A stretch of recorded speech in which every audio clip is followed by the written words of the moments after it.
everyone, welcome back to my channel. If you're new here, hi, my name's Claire and this is Yoli. I make videos all about houseplant care, sharing tips and tricks I've learned over the years to help keep your plants happy and healthy. And in today's video, I'm going to take you through everything I did to get my Monstera dubia from its common shingling form to this beautiful, mature, fenestrated form that it is today. So yes, I hope you enjoy it and I hope you find it useful. Let's get into it.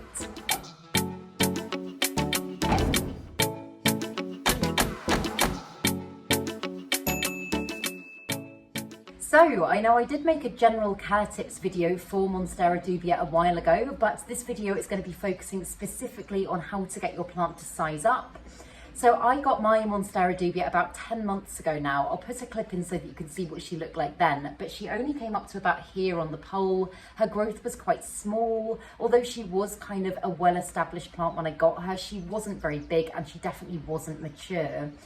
And the first thing one of the things that I've learned in the time of owning this plant, and if I could go back and do straight from the start, I absolutely would, is getting this plant onto a moss pole instead of a plank. The only reason that people tend to opt for a plank to grow this plant is just because obviously with its shingling growth, if you don't have something flat for it to climb against, its leaves can kind of wrap around a circular moss pole and it doesn't look as nice. So it's pretty much more of an ornamental kind of vanity thing, like just so that you can see the plant a little bit better. But what I've done for this section, as you can see, is I've actually used a D-shaped moss pole, so it does still offer the same thing as growing it on a plank. You will still be able to see the lovely leaves, but by giving it a moss pole, it just allows your plant to absorb lots of micronutrients. It allows your plant to stay hydrated beyond what it's just absorbing from the soil, and a plank obviously won't do that even if you are spritzing it a lot. So yeah, I've learned that with my journey with the plants, but if I was trying to get this to size up a lot quicker now, I would definitely do that.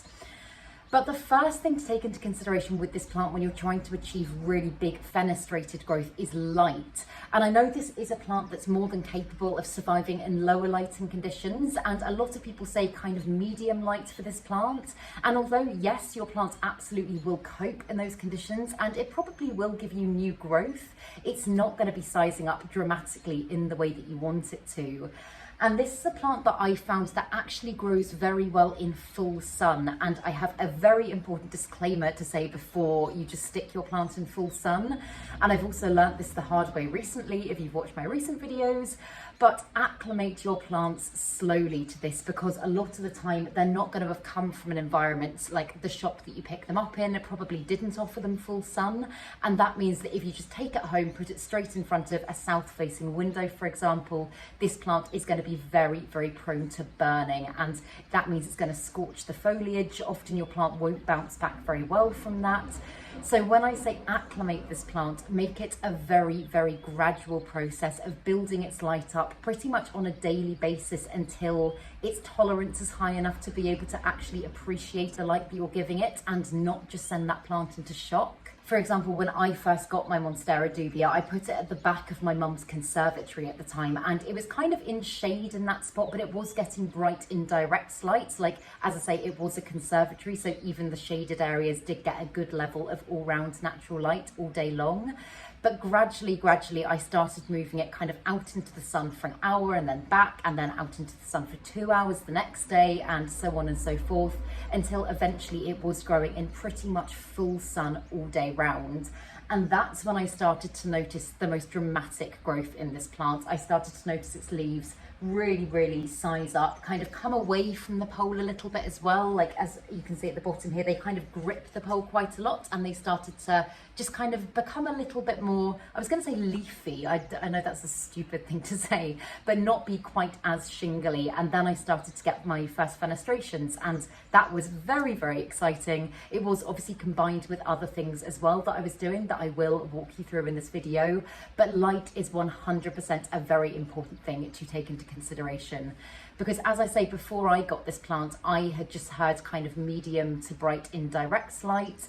But when you actually look at the natural habitat of this plant, it's native to Central and South America. It is a climbing plant. It is in its natural habitat going to be getting some full sun. So long as you build up this gradually, it is more than capable of surviving like this. And that is when it's going to give you the best best possible growth. Obviously over here in the UK, we don't get fantastic light all year round, and I was very fortunate to be able to use my mum's conservatory at the time. I'm now living somewhere that does not have a glass roof, so I've had to kind of get quite creative in the ways that I've adapted this plant to grow in the way that I wanted to in my new environment. And grow lights are something that I have used for this plant. I personally use the Mother grow lights. I absolutely love them. I've banged on about them before, and I'll link them down below if anyone's interested. But they have just done absolute wonders for this plant, because as well as the intensity of the light, you also have to think about the hours of light this plant receives. And especially over the winter months in somewhere like the UK, or I mean pretty much any country unless you're kind of living in Australia or somewhere, you do need to think about giving it long hours of light. This one gets up to 16 hours of light a day, which might sound ridiculously excessive, but it's clearly done very good things for the plant. So if you don't want to be running grow lights the whole time, I would suggest probably, once you've obviously acclimated the plant, keeping it about a metre back from a south or a southeast facing window. And then if you do, if we are in the winter season, for example, when the hours of light are shorter, then when it starts getting a little bit dark, pop a grow light on for a few hours and just let it lap up a little bit more light. And again, I did go through this in the care video that I made of this plant, but it's definitely very important to mention, and it is something that I still do all the time for this plant, is making sure that you're keeping its leaves clean, because dust builds up super easily on houseplant leaves. A lot of the time you can't really see it, but if you get a duster or a damp cloth and kind of wipe the plant over, you'll often see it looking a little bit grubby. And if you don't keep the leaves clean, it's not just an aesthetic thing, it actually kind of acts as a filter and means that your plants aren't going to be able to absorb all of the light that you're giving them. So it's pretty much the same as keeping your plant in a lower light spot. So it's really important to make sure that they are clean, free from dust and dirt, so that they're able to effectively photosynthesize. And as I say, when you do start introducing this plant to brighter light and perhaps a few hours of direct sun, you do just need to monitor it very closely, because as I say, burning is very common in this plant. And I actually had a few of the lower leaves scorch slightly when I started to do it at first, before the plant kind of built up its resilience. So definitely monitor it very closely. Don't expect it to just be an overnight kind of quick fix. It is, as I keep saying, and I will continue to bang on about, a gradual process. And as I say, I have very recently actually had an experience putting a couple of my plants outside into the sunshine and not acclimating them properly. And that means that now 2 of my favourite plants have scorched, and those leaves aren't bouncing back. So you do just need to take this very slowly. I cannot stress this enough.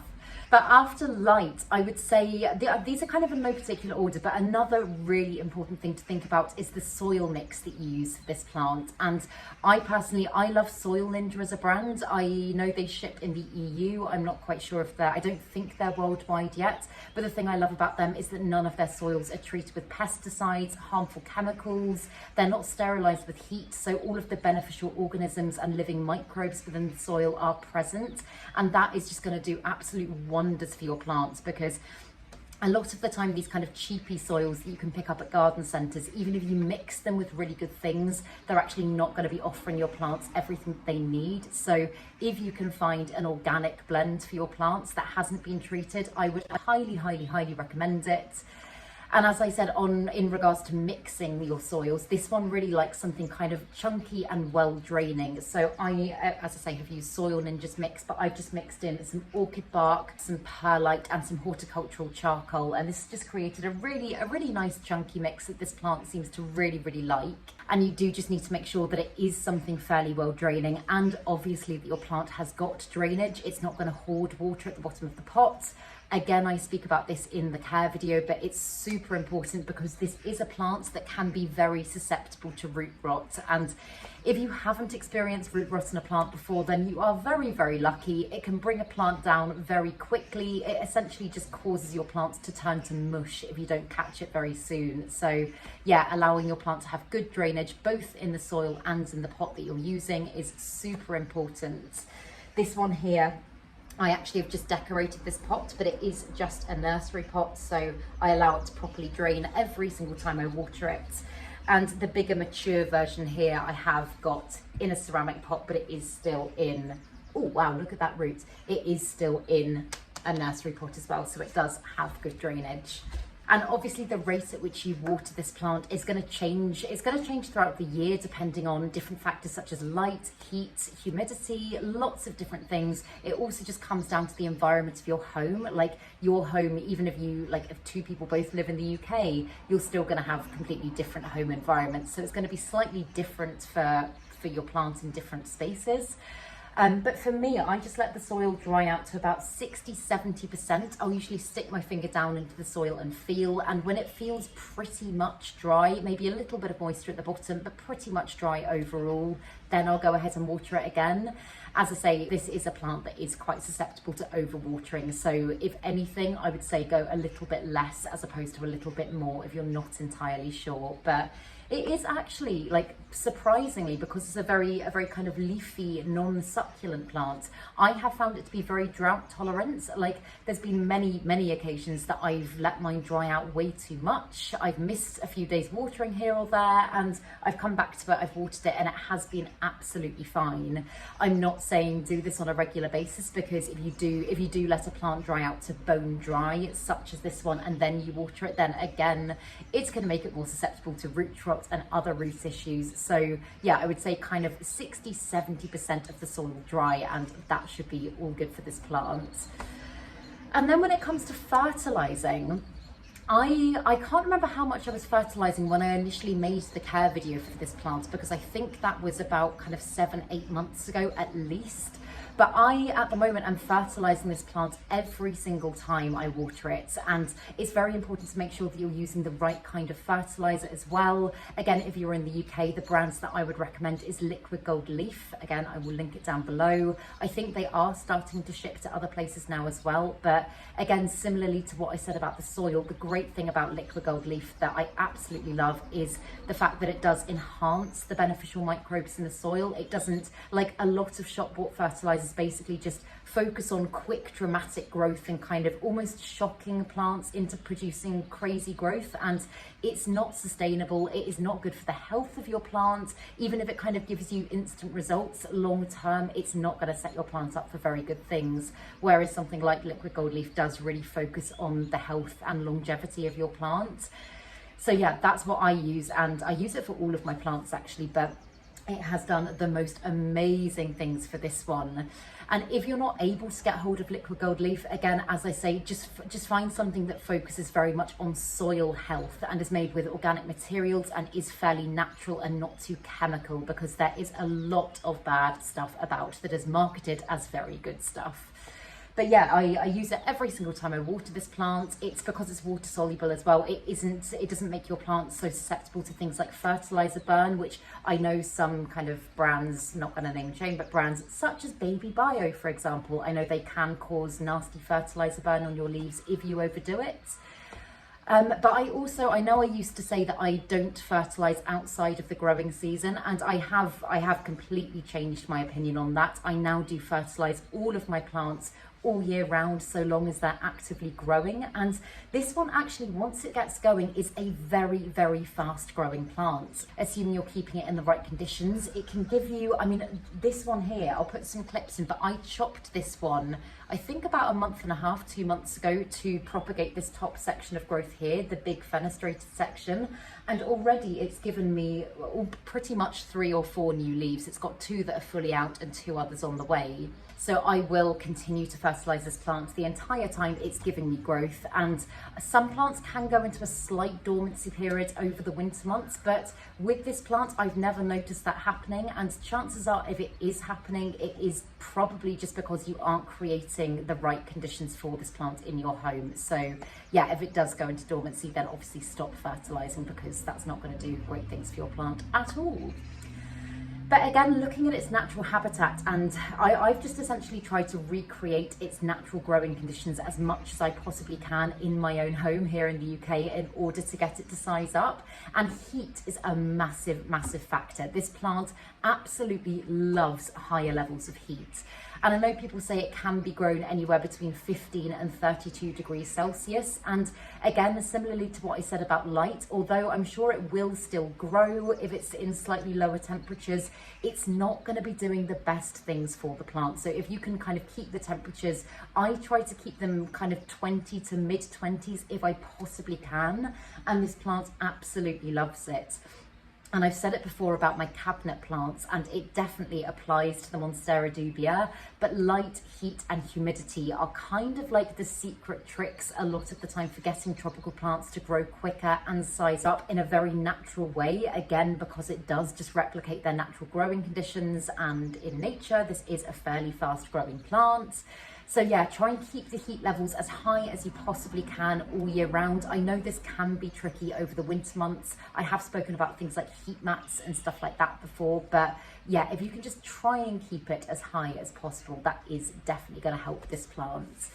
And I did just touch on humidity as well, and this is a humidity loving plant. This plant is never going to complain about humidity levels being too high. I would say anything above kind of 50-55% would be ideal, but if you can kind of get the humidity to 70 or 80%, this plant is just going to be loving life.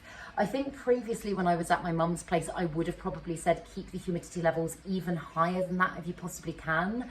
But since I've moved to my flat here, it is literally the driest space in the world. I'm running humidifiers, I'm doing lots of kind of makeshift things to try and bring the humidity up.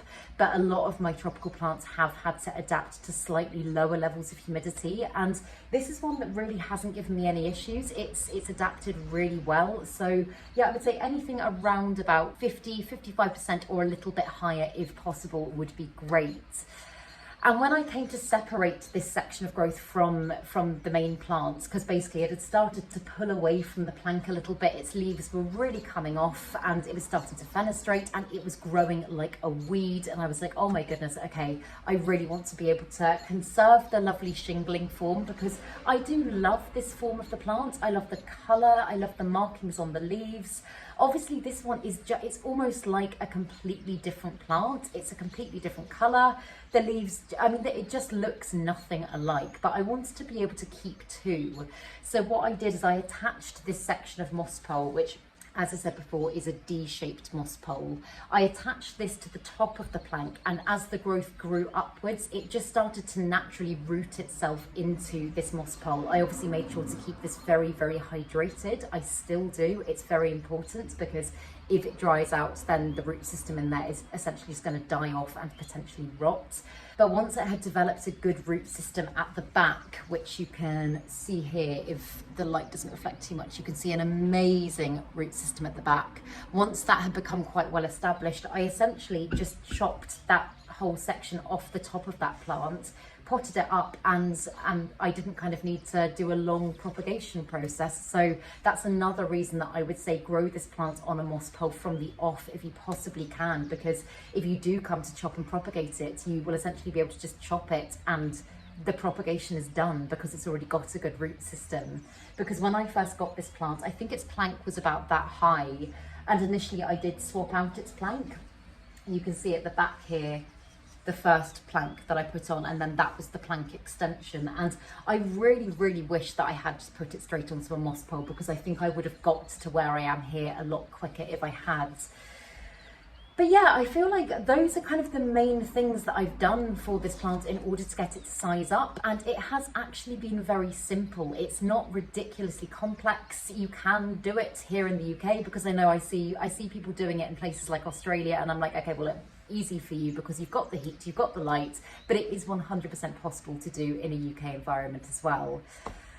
But yeah, if anybody's got any questions about anything to do with this plant, then please do drop me a comment down below and I will do my best to help. But I really hope that you found this video useful, and if you did, please make sure to give it a thumbs up, subscribe to my channel, have a lovely day, and I will see you in the next video.